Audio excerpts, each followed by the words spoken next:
विरोध से दो चीज हो सकते हैं, विरोध या सताव से आपके जीवन में दो चीज हो सकते हैं, दो निष्कर्ष निकल कर आते हैं। या तो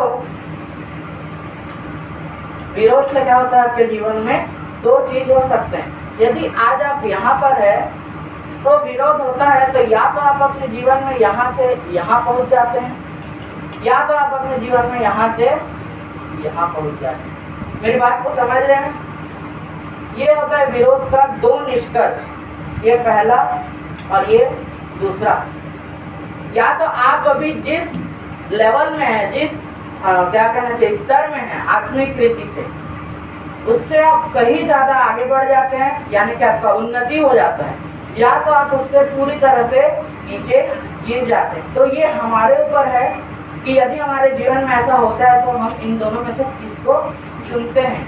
कई लोग होते हैं जो विरोध नहीं सह पाते और क्या हो जाते हैं, बैकस्लाइड हो जाते हैं। वो बोलते हैं कि नहीं, हम यीशु मसीह को नहीं मानेंगे। और कई लोग ऐसे भी होते हैं जो हिम्मत करके आगे बढ़ते हैं और यीशु मसीह को अपने जीवन में पहला स्थान देते हैं। हालेलुया। और ये भी है कि जिसके साथ विरोध होता है वो कभी भी विरोध के बाद यहाँ नहीं रहता। ये फैक्ट है, सत्य है। या तो वो यहाँ के बाद यहाँ चले जाता है, या तो वो ऊपर चले जाता है, लेकिन बीच का बंदर नहीं रहता वो। हालेलुया। ये आप लोग अपने जीवन में महसूस किए होंगे, जब आपके समाज आपके ऊपर उंगली उठाते हैं, जब आपके समाज आपसे कहते हैं, है ना, कि हमें छोड़ दे, यीशु मसीह को छोड़ नहीं तो हम आपको छोड़ देंगे। और जब आप उस समाज को छोड़ देते हो तो आप यहाँ से क्या हो जाते हो, यहाँ चले जाते हो। वो आप अपने जीवन में देखते हैं, मुझे बताने की जरूरत नहीं है। आज गवाही भी दी है लोगों ने। हालेलुया। तो आपको उसका सबूत भी मिला कि नहीं मिला? तो यहाँ कभी भी नहीं रहते विरोध के बाद। या तो हम ऊपर चले जाते हैं, या तो हम नीचे बैक स्लाइड हो जाते हैं। हालेलुया। आगे बढ़ते हैं। आइए हम वचन से देखते हैं। तो जो आत्मिक विरोध है उसके बारे में आपको दो बातें बताऊंगा। जो पहला बात है, मैं जल्दी जल्दी करता हूँ। जो पहला बात है वो है उकसाना। उकसाने के द्वारा विरोध। किसके द्वारा? उकसाने के द्वारा विरोध। इसको इंग्लिश में प्रोवोकिंग या प्रोवोक भी कह सकते हैं। उकसाने के द्वारा विरोध कैसे होता है? ये वो प्रकार का विरोध है जो या तो लोग आपको बोलकर करते हैं, या तो लोगों की भी जरूरत नहीं है, आपका मन खुद आपको उकसा देता है। हालेलुया। ये उस प्रकार का विरोध है जो आपका मन खुद आपको क्या कर देता है, उकसा देता है ना। नीति वचन 30:9 में क्या कहता है? बहुत फेमस वचन है, एक बार पढ़े तो।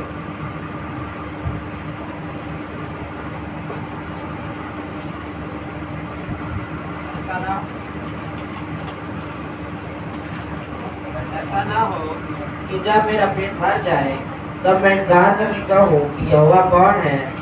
या अपना भाग छोड़कर चोरी करूँ और अपने परमेश्वर का नाम अनुचित रीति से लूँ। हालेलुया। यहाँ क्या कहता है साधारण से शब्दों में? जब पेट भर जाता है तो कौन परमेश्वर? कहाँ का परमेश्वर? यहीं पर हम लोग क्या कर देते हैं, गलती कर बैठते हैं। मेरे प्रियो, हम ये भूल जाते हैं कि जिसने हमारा पेट भरा है वो भी परमेश्वर ही है। और जब हमारे पेट खाली हो जाएगा उसके बाद जब फिर से भरने का समय आएगा तो वो भी परमेश्वर ही भरेगा। हालेलुया। ये बात लोग भूल जाते हैं और ये उनके खुद के सताव का एक कारण बनता है। यदि आज आप मेरे प्रिय परमेश्वर को भूल जा रहे हैं तो इसका कारण कोई और नहीं, आप खुद हैं। आप अपने जीवन में स्वयं विरोध को ला रहे हैं और स्वयं मसीह से दूर होते जा रहे हैं। कारण यही है कि आपका पेट भरा हुआ है। हालेलुया। आप पूर्णता का जीवन जी रहे हैं। संतुष्ट तो हम कभी नहीं हो पाते। बाइबल में लिखाया भी है कि यदि एक मनुष्य है जिसका कोई नहीं है, भाई बहन कोई नहीं है, कल ही मैं उस वचन को पढ़ रहा था, वो अकेला कमा रहा है लेकिन फिर भी वो संतुष्ट नहीं हो पा रहा है। अगर वो आज 1 लाख कमा रहा है, वो अकेला है लेकिन उसको 2 लाख चाहिए। वो अकेला है, उसको 2 से 3 लाख चाहिए। मैं कल वचन में पढ़ रहा था इसको और ये सच भी है। भले ही लोग कहते हैं कि अकेला आदमी कितना कमाएगा, है ना, अकेला कई बार खुद सोचते हैं मैं तो अकेला हूँ, किसके लिए कमाऊंगा, लेकिन वो फिर भी कमाना चाहते हैं और ज्यादा कमाना चाहते हैं, क्योंकि वचन इस बात को स्पष्ट करता है। हालेलुया। तो पूर्णता का जीवन कई बार हमें उकसा देता है, हमको भटका देता है। आप अपने संडे को घर से निकलने वाले रहते हैं, आप समय देखते हैं कितना हुआ, हाँ 9:55, 5 मिनट में चालू होने वाला है, प्रार्थना करेंगे। फिर आप देखते हैं, फिर घड़ी देखते हैं, अरे 10:15 हो गया, प्रारंभिक प्रार्थना हो रहा है। फिर घड़ी देखते हैं 10:30 हो रहा है, हाँ 2 गीत खत्म हो गया। हालेलुया। ये कई सारे विश्वासियों के साथ होता है।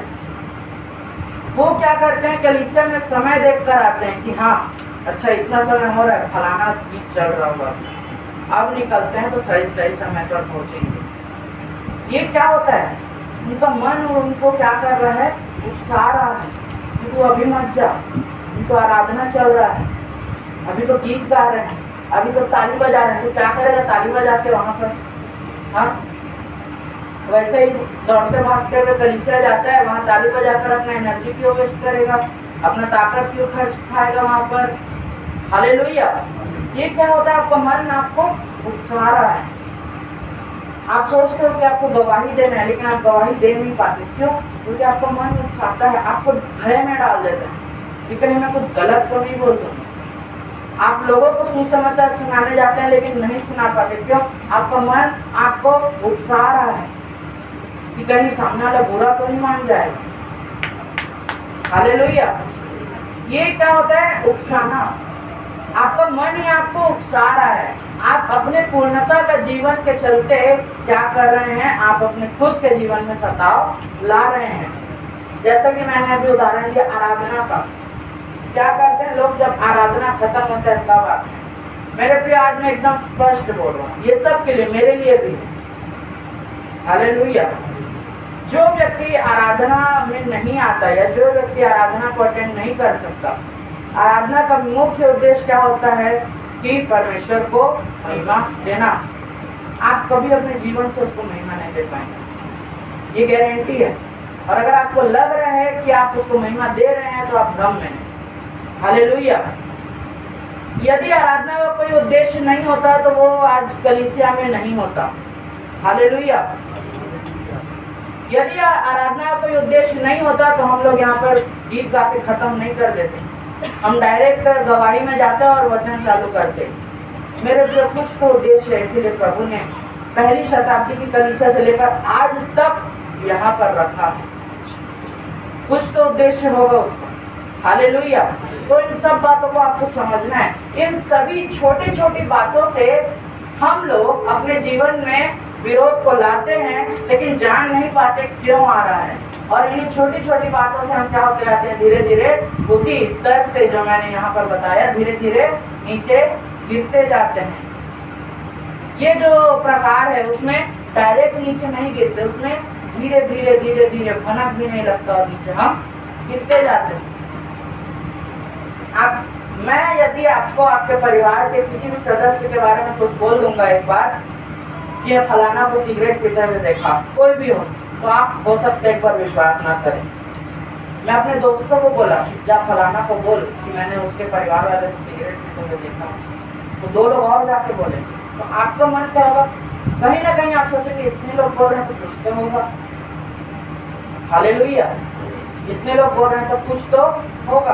आप क्या करेंगे, आप जाएंगे और आप अपने मन ही मन क्या करने लगेंगे, शक करने लगेंगे। वही होता है मेरे प्रिय, लोग अपनी नहीं सुनते, लोग गैरों की सुनते हैं। मैं आपको बता रहा हूँ, मसीह जीवन में यदि आप विश्वास करते हैं तो अपने पास्टर के अलावा आप किसी की ना सुने, या आपके कलीसिया के जो प्राचीन विश्वासी हैं उनके अलावा। कई लोगों को देखता हूँ बपतिस्मा के बारे में, बपतिस्मा लेना है लेकिन पूछ किससे रहा है मालूम, वो फलाना जगह जाके, जो कभी कलीसिया का शब्द सुना ही नहीं है, कलीसिया कभी जिंदगी में आया ही नहीं है। वो क्या आपको दे देगा, क्या आपको सुझाव देगा। हालेलुया। आपको घर बनाना है तो आप डॉक्टर के पास जाओगे कि इंजीनियर के पास जाओगे? सिंपल सी बात है, लोग नहीं समझते इसी बात को और वो खुद के विरोध का कारण बन जाते हैं। मैं कई ऐसे विश्वासी लोग को जानता हूँ जिन्हें अभी तक बपतिस्मा पा लेना था। मैं किसी को विशेष नहीं बोल रहा हूँ, ऐसा मैंने अपने जीवन में देखा है, लेकिन वो अपने पास्टर को छोड़कर कहीं और जाके सुझाव देते हैं और आज तक वो बपतिस्मा से वंचित हैं। कारण यही है कि जिससे पूछना चाहिए हम उससे पूछते नहीं हैं।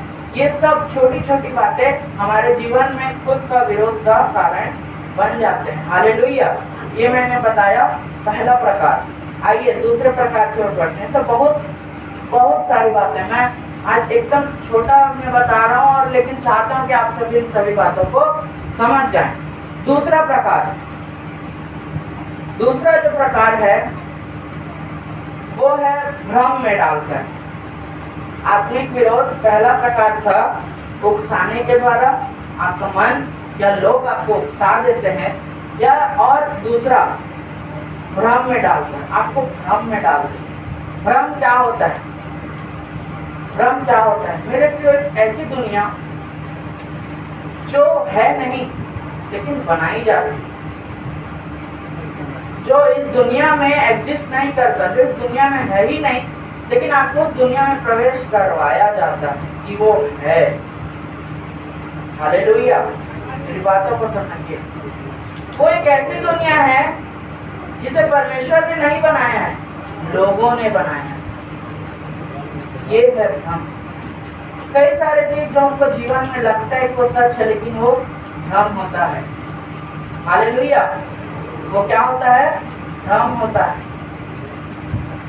जैसे अगर सांसारिक भ्रम की बात करूं तो एक प्रेमी को लगता है कि उसकी प्रेमिका उससे बहुत ज्यादा प्यार करती है, और एक प्रेमिका को लगता है कि उसका प्रेमी उससे बेइंतहा मोहब्बत करता है। ये है भ्रम। हालेलुया। आप माने ना माने, पिक्चर देख के यदि आप बोल रहे हैं कि नहीं ऐसा नहीं होता, तो आप खुद भ्रम में। हालेलुया। बाइबल इस बात का खंडन करता है। इसको आज लोग क्या मिसाल देते हैं, फलाना और फलाना की जोड़ी। ये क्या भ्रम है? बाइबल में साफ साफ कहा है, जैसे आप बहुत बार यहाँ प्रचार में सुने होंगे, बाइबल में आगापे प्रेम के बारे में कहा गया है। वो सर्वश्रेष्ठ प्रेम को दर्शाता है, और वो प्रेम सिर्फ और सिर्फ प्रभु हमसे किया, वो है सच्चा प्रेम। हालेलुया। वो है आगापे प्रेम। और ये जो संसार का प्रेम हम देखते हैं, चाहे वो पति पत्नी का ही प्रेम क्यों ना हो, वो एक आशा का प्रेम होता है। पति अपने पत्नी से आशा करता है कि क्या है वो उसके बुरे वक्त में साथ दे, पत्नी भी पति से आशा करती है कि वो क्या है उसके हर परिस्थिति में साथ दे। ये एक आशा का प्रेम हुआ कि हम आशा कर रहे हैं कि वो हमारे बुरे वक्त में क्या करेगा, फलाना दिन में साथ देगा, जो कि गलत नहीं है। लेकिन परमेश्वर ने, प्रभु यीशु मसीह ने मुझसे आपसे बिना आशा का प्रेम किया है। हालेलुया। वो है सच्चा प्रेम। हम जितना भी इन बातों को सोचे झुठला नहीं सकते, क्योंकि बाइबल इन बातों को स्पष्ट करता है। मेरे प्रिय, हम इस संसार के प्रेम में आज ज्यादा नाप है। तो मैं भ्रम की बात कर रहा हूँ, भ्रम में डालकर, अर्थात उसको ये यकीन दिला देना कि वो सचमुच है। जैसे एक उदाहरण देता हूँ। मान लीजिए एक शादी है, मान लीजिए एक शादी है, दूल्हा और दुल्हन दोनों तैयार हैं। जब दूल्हा जा रहा था जहाँ पर शादी होना है, उस स्टेज में जा रहा था, तो एक इंसान ने कहते वो दूल्हे को देखा, थोड़ा सा मुस्कुराया और चेहरा फेर लिया। तो उस टाइम तो दूल्हे को कुछ नहीं लगा। जब वो और आगे बढ़ता गया तो एक और आदमी ने वैसे ही किया। जब वो और 5-6 कदम बढ़ाया तो 4-5 लोगों ने ऐसे किया, उसको देखा, मुस्कुराया और मुड़ गए, चले गए। तो उससे क्या हुआ, उसको क्या लग रहा है कि अब मेरा बाल तो ठीक नहीं हो गया। हालेलुया। मेरा पैंट ऐसे उठ तो नहीं गया है, मोजा फटा तो नहीं है, हाँ, जूता का सिलाई तो नहीं निकल गया है, अरे मेरा जिप तो नहीं खुला है। हालेलुया। ये एक उदाहरण दे रहा हूँ। ये क्या हो रहा है, उसको भ्रम में डाल रहे हैं लोग, ताकि अब वो स्टेज पे चढ़ गया। और क्या हो रहा है, लोग ऐसे रिसेप्शन है, मान लीजिए लोग गिफ्ट दे रहे हैं, तो वो क्या कर रहे हैं, थोड़ा कर रहे हैं बार बार, ठीक तो है ना, है ना, बार बार बाल में सवार रहे, ठीक है ना। 4-5 लोगों ने बस ऐसा किया और पूरा 5 घंटा 6 घंटे के रिसेप्शन में वो बस अपना बाल देखता रहा, अपना चेहरा देखता रहा, अपना हाथ का ग्रीस ठीक कर रहा था, उसका सूट ठीक है कि नहीं वो देख रहा था। हालेलुया। क्यों? क्योंकि लोगों ने उनको भ्रम में डाल दिया।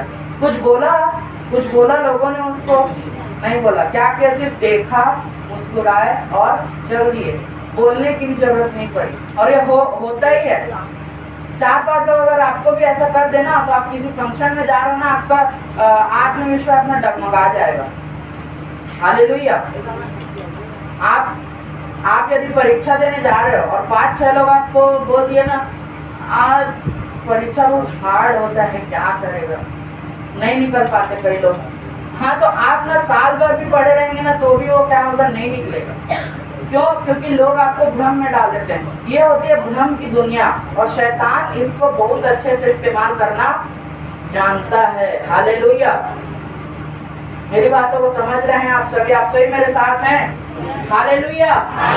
तो शैतान इन सभी भ्रम को इस्तेमाल करना बहुत अच्छे से जानता है और वो हमारे जीवन में इसको इस्तेमाल भी करता है। एक वचन निकालेगा, बहुत फेमस वचन है, मरकुस 13 अध्याय, इसका 22 को पढ़, बहुत फेमस वचन। क्योंकि झूठे मसीह और झूठे भविष्यवक्ता उठ खड़े होंगे और चिन्ह और अद्भुत काम दिखाएंगे, यदि हो सके तो चुने हुओं को भी भरमा दे। हालेलुया। चुने हुओं को भी क्या कर दे? भरमा दे। पक्के विश्वासी लोग को भी क्या कर दे? भरमा दे। आइए हम इस भ्रम की दुनिया में किस प्रकार शैतान इस्तेमाल करता है वो हम देखेंगे। पहला 13 का 22 में क्या कहता है? क्योंकि, एक बार और धीरे धीरे, क्योंकि झूठे मसीह पहला चीज हम देखेंगे, क्योंकि क्या है? झूठे मसीह। वो कहते हैं अपने आप को मसीह है, लेकिन वो है क्या है? झूठे हैं। हालेलुया। उनकी बातें बहुत अच्छी लगती है, वो आपकी बहुत तारीफ करते हैं, लेकिन कैसे हैं वो? झूठ से भरे हुए हैं। आपकी तारीफ करके आपको लुभाते हैं, लेकिन मन ही मन क्या चल रहा है? आपको मारने का मतलब आपको विश्वास से डगमगा देने का षड्यंत्र चल रहा है। हालेलुया। ये क्या होते हैं? झूठे मसीह। और ये झूठे मसीहों की तादाद आज के दिन में बहुत बढ़ती जा रही है। आप देखते हैं आपके घर में क्या है, आते हैं और आपको बाइबल से वचन खोलवा कर बताते हैं और क्या कर देते हैं? आपको भ्रम में डालते हैं। और यही उनकी भ्रम की दुनिया है जिसमें वो हमको ले जाना चाहते हैं। हालेलुया। कई लोगों ने इसको अपने जीवन में हुआ भी होगा, उनके जीवन में ये। तो ये लोग क्या करते हैं? भ्रम में डाल देते हैं। एक वचन निकालेगा, बाइबल ऐसे लोगों के बारे में क्या कहता है? भजन संहिता, इनका व्यवहार बता रहा हूँ, ये अंदर से कैसे होता है और बाहर से कैसे लगते हैं। 55 और 55 का 21 को पढ़। उसके मुंह की बातें तो मक्खन सी चिकनी थी। हाँ, क्या बोल रहा है? उसके मुंह की बातें मक्खन, कैसे? एकदम मक्खन, तवा में डालते साथ ऐसे खुल जाते हैं। हालेलुया, है ना? मक्खन के जैसे क्या है? चिकनी थी, एकदम फिसलू बातें, फिसल जाओगे आप, इतना प्यारा बात करते हैं। हाँ, फिर परंतु उसके मन में लड़ाई की बातें थी। लेकिन उनके मन में क्या है? लड़ाई की बात थी। और उनके वचन तेल से अधिक नरम तो थे। हाँ, और परंतु नंगी तलवारें थी। नंगी तलवार भी, आपको कभी भी किसी वक्त मारने के लिए तैयार। तो ऐसे लोग झूठे मसीह क्या करते हैं? इनका मुंह तो मक्खन की तरह होता है, आपको अपने शब्दों के जाल में फंसाकर फिसलाना चाहते हैं। हालेलुया। लेकिन इनके मन ही मन क्या होता है? उतना ही ज्यादा कड़वाहट और कांटे भरे हुए रहते हैं। मेरे प्रिय, ऐसे लोगों से हमको सावधान होने की जरूरत है। आप ये मत सोचिए कि आप इतने बड़े विश्वासी हो, कितने बड़े विश्वासी हो, वो आएंगे तो हम फलाना फलाना वचन याद करके रखें, तुरंत निकाल के बता देंगे।